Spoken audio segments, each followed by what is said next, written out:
Hello everyone, स्वागत सत्कार अभिनंदन एक बार फिर से साइंस क्लब दौसा के इस ऑनलाइन प्लेटफॉर्म पर आप सभी का बहुत बहुत स्वागत है। जी हाँ प्यारे विद्यार्थियों, कल 4th सेमेस्टर का रिजल्ट आया था और आज जो है वो फर्स्ट, सेकंड और थर्ड सेमेस्टर का रिजल्ट जो है वो डिक्लेयर कर दिया गया है। काफ़ी सारे स्टूडेंट जो है वो पास हो चुके हैं, वो बहुत ज़्यादा खुश हैं। काफ़ी सारे स्टूडेंट्स के बैक लग गई है, वो बहुत ज़्यादा निराश हैं।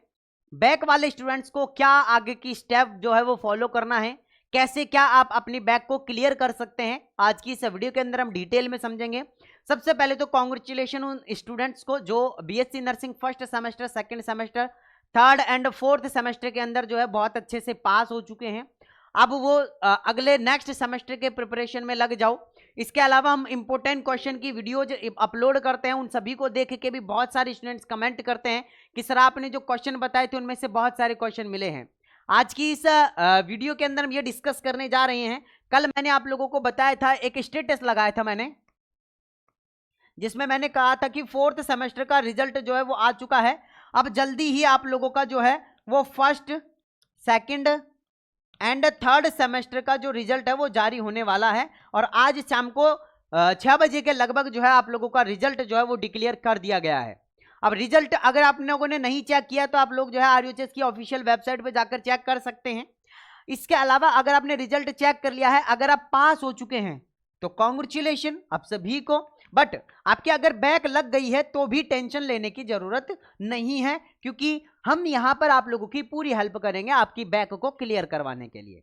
तो सबसे पहले तो अगर आपके बैक लगी है तो आप देखो, बैक लगने का रीजन ये होता है कि अगर आपने कॉपी के अंदर अगर जो प्रेजेंटेशन है ना, मतलब आप लोगों ने जो क्वेश्चन को प्रेजेंट किया है उसको एक तो सही ढंग से नहीं किया है, उस वजह से हो सकता है आप लोगों के बैक आई हो। बाकी आप लोगों ने पढ़ाई करी है, अच्छा कंटेंट लिखा है, उसमें कोई दौर नहीं है। या हर कोई व्यक्ति जो है एक सेम कंटेंट नहीं लिख सकता है, हर किसी का अलग अलग कंटेंट होता है, तो उस चीज को भूल जाओ। अब अपन को बैक को आगे क्लियर कैसे करना है उसका रास्ता खोजना है, पीछे क्या हुआ है क्या नहीं हुआ उस चीज को भूल जाना है। सबसे पहले तो एक चीज बताना चाहूंगा, 18 अक्टूबर, ध्यान से सुन लो, 18 अक्टूबर तक आप लोगों के रिवेल के फॉर्म भरे जा रहे हैं, रिवॉल्यूएशन के फॉर्म भरे जा रहे हैं। सबसे पहले तो मैं आप सभी को बताना चाहूंगा कि ये फॉर्म क्या होता है। तो ये फॉर्म वो फॉर्म होता है जिसके अंदर आप लोगों का रीटोटलिंग किया जाता है नंबर्स का। मैंने कल की वीडियो के अंदर एक यूट्यूब पे वीडियो अपलोड किया था, उसके अंदर बताया था कि यूनिवर्सिटी क्या करती है कि आप लोगों के 1 number, 2 number, 3 number, 4 number, 5 number, यहां तक कि 8 नंबर तक से बैक लगा देती है। और जैसे ही आप रिवॉल्यूएशन यानी कि रिवेल का फॉर्म भरते हैं आपकी बैक क्लियर कर देते हैं, क्योंकि इनको चाहिए होता है 750 रुपए या फिर जितना भी आप लोगों का लगता है ना रिवेल का फॉर्म भरने के, वो इनको पैसा चाहिए होता है, इसलिए कई बार आप लोगों के बैक लग जाती है। तो पहला ऑप्शन रहेगा कि सबसे पहले सारे के सारे स्टूडेंट रिवेल का फॉर्म लगाओ, भले ही आप लोगों के एक सब्जेक्ट में लगी हो, भले ही आपके दोनों पेपर के अंदर लगी हो, यानी कि एना फिजियो के पेपर में लगी हो,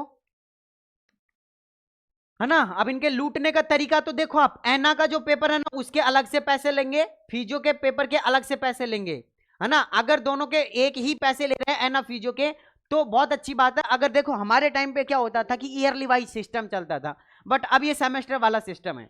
तो हमारे वो तो क्या होता था कि एक बार ही पैसा लगता था एक पेपर के अंदर, बट यहाँ तो लूटने का सिस्टम बहुत ज्यादा कर दिया इन्होंने।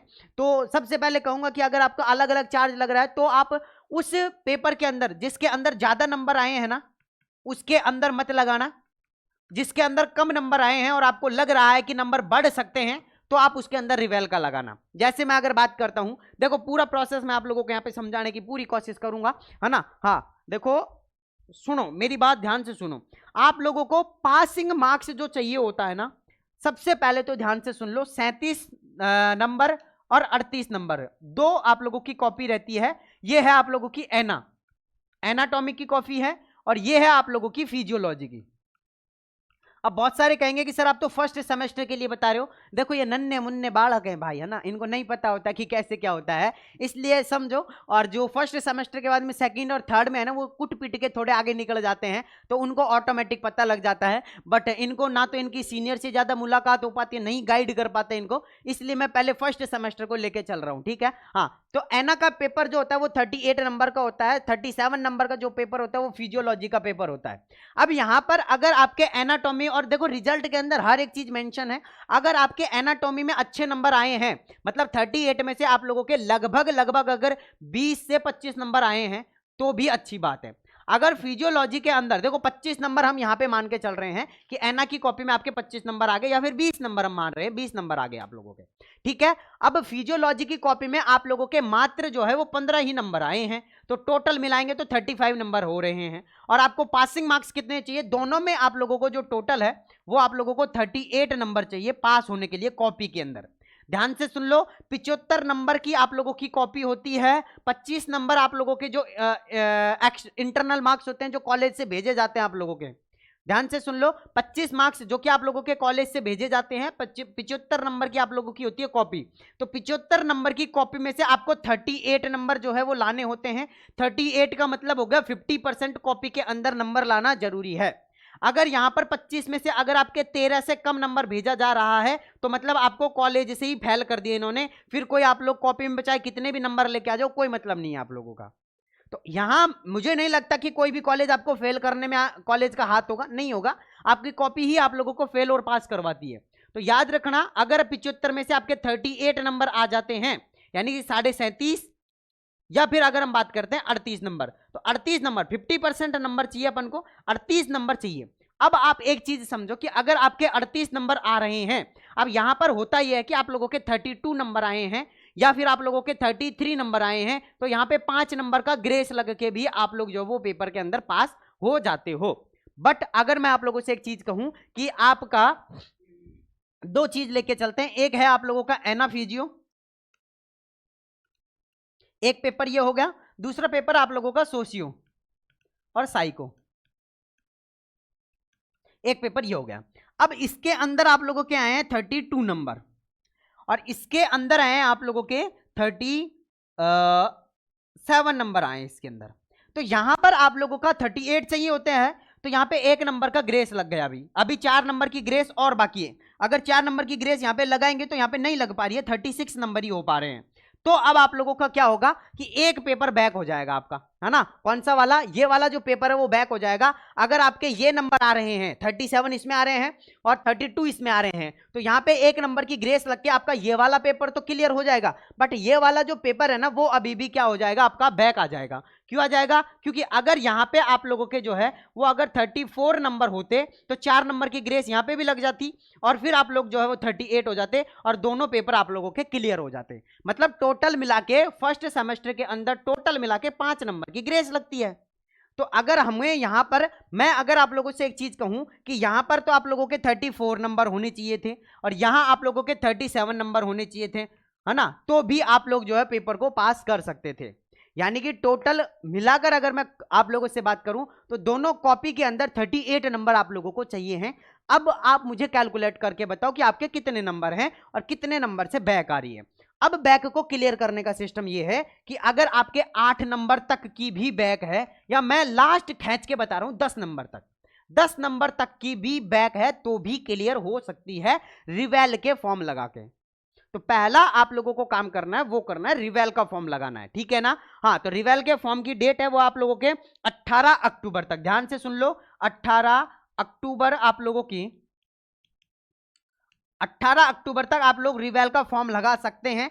कैसे क्या लगाना है उसके लिए मैं आप लोगों को बता दूंगा। या तो आप कॉलेज के अंदर जाके लगा सकते हो, कॉलेज के अंदर हर एक सुविधा रहती है, या फिर आप हमसे कांटेक्ट कर सकते हो, हम लगवा देंगे, ठीक है ना। रिवेल का फॉर्म लगवाने का भी चार्ज रहता है, वो सारी चीजें आप लोगों से हम कॉल पे डिस्कस कर लेंगे। अगर किसी को रिवेल का फॉर्म वगैरह लगवाना है तो 9828306559 इस नंबर पर आप कॉन्टैक्ट कर सकते हो, ठीक है। हाँ, इस नंबर पर कांटेक्ट कर सकते हो और आप अपॉइंटमेंट ले लेना। सबसे पहले देखो, मेरे से बात करनी है तो आपको अपॉइंटमेंट लेनी पड़ेगी तो ही मेरे से बात हो पाएगी, वरना टीम आपको कुछ भी कह सकती है, कुछ भी गाइड कर सकती है। तो आप करना क्या है कि इस नंबर पर जैसे ही व्हाट्सएप पे मैसेज करोगे आप मेरे से बात कर सकते हो, कोई दिक्कत नहीं है, मैं खुद आप लोगों से कॉल करूंगा, आप अपॉइंटमेंट ले लो। तो यहाँ पे जैसे ही कॉल करोगे ना तो यहाँ पे एक ऑप्शन आएगा कि देव सर से कॉल पर बात करने के लिए आप इस लिंक पर क्लिक करें और फॉर्म भर दो। तो जैसे ही फॉर्म भरोगे अपॉइंटमेंट हो जाएगी, फिर मैं आप लोगों के पास में कॉल करूंगा, आपको अच्छे से एक्सप्लेन करूंगा। पहली बात तो ये। दूसरी बात, अब इसका रिजल्ट कब तक आ जाएगा रिवेल का, है ना, रिवेल का रिजल्ट कब तक आ जाएगा। और रिवेल के रिजल्ट जो है फर्स्ट सेमेस्टर नहीं, ये हर semester, first, second, and third, तीनों सेमेस्टर या फोर्थ सेमेस्टर, तीनों के जो रिवेल की डेट है वो है 18 अक्टूबर। और इसका रिजल्ट कब तक आ जाएगा रिवेल का? तो रिवेल का रिजल्ट आप लोगों का 25 अक्टूबर यानी दीपावली के 2 से 3 दिन बाद आप लोगों का रिजल्ट जो है वो आप लोगों को देखने को मिल जाएगा। अगर रिवेल के अंदर भी नहीं होता है तो फिर मैं आपको इंपोर्टेंट क्वेश्चन दूंगा जिसको कि आप सप्ली के अंदर आप लोगों को पास करना है। तो भैया सप्ली का पेपर कब लगेगा? सप्ली का मतलब होता है सप्लीमेंट्री का पेपर। सप्लीमेंट्री का पेपर कब लगेगा भैया? तो सप्लीमेंट्री का पेपर आप लोग अगर फर्स्ट सेमेस्टर में हो तो सेकंड सेमेस्टर में जाके आप लोगों का सेकंड सेमेस्टर के साथ में आप लोगों का जो है सप्लीमेंट्री का पेपर लगेगा। अगर आपके सेकंड सेमेस्टर में बैक आइए तो थर्ड सेमेस्टर में, और थर्ड सेमेस्टर में बैक आइए तो फोर्थ सेमेस्टर में, फोर्थ सेमेस्टर में बैक आइए तो फिफ्थ सेमेस्टर के अंदर आप लोगों का सप्ली का पेपर लगेगा। ठीक है ना? हाँ, आप कहोगे कि सर हम अगर फिफ्थ सेमेस्टर में जाके सप्ली का पेपर देंगे तो फिफ्थ सेमेस्टर की परीक्षा कब देंगे? तो बीच में गैप रहता है ना, उस दिन आप लोगों का जो है वो सप्ली का पेपर लगता है। ठीक है ना? हाँ, तो टेंशन नहीं करनी है, मैं आप लोगों को गाइड करूंगा प्रॉपर तरीके से। तो याद रखना कि कब आएगा आप लोगों का 25 अक्टूबर, ध्यान से सुन लो। 25 अक्टूबर तक आप लोगों का क्या होगा? रिवेल का आप लोगों का रिजल्ट आ जाएगा। रिजल्ट आने के बाद भी अगर नहीं हो पाती है तो फिर आप लोगों को क्या करना है? सप्लीमेंट्री की तैयारी करनी हो। सप्लीमेंट्री के लिए इंपोर्टेंट क्वेश्चन दे दूंगा, है ना?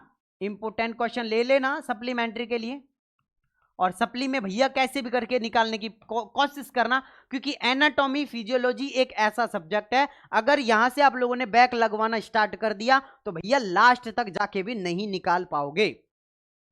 आज हम फोर्थ ईयर में मतलब फोर्थ ईयर के एग्जाम देंगे, अभी हम दी नहीं है, अभी देंगे हम, है ना? लेकिन हमारी क्लास के बहुत सारे स्टूडेंट जो लगभग 5 अटेम्प्ट दे दिए उन्होंने और अभी भी एना फिजियो का पेपर क्लियर नहीं हो कर पा रहे हैं। वो भैया हालत बहुत टाइट हो जाती है जब एक बार पेपर नहीं निकलता है ना, हालत टाइट हो जाती है ना? भगवान की कृपा से हमारा एक भी पेपर बैक नहीं है और बिल्कुल ऑल क्लियर होते हैं, फोर्थ ईयर तक आ गए हैं। और आपकी कृपा रही तो फोर्थ ईयर भी बहुत अच्छे नंबर से पास करेंगे।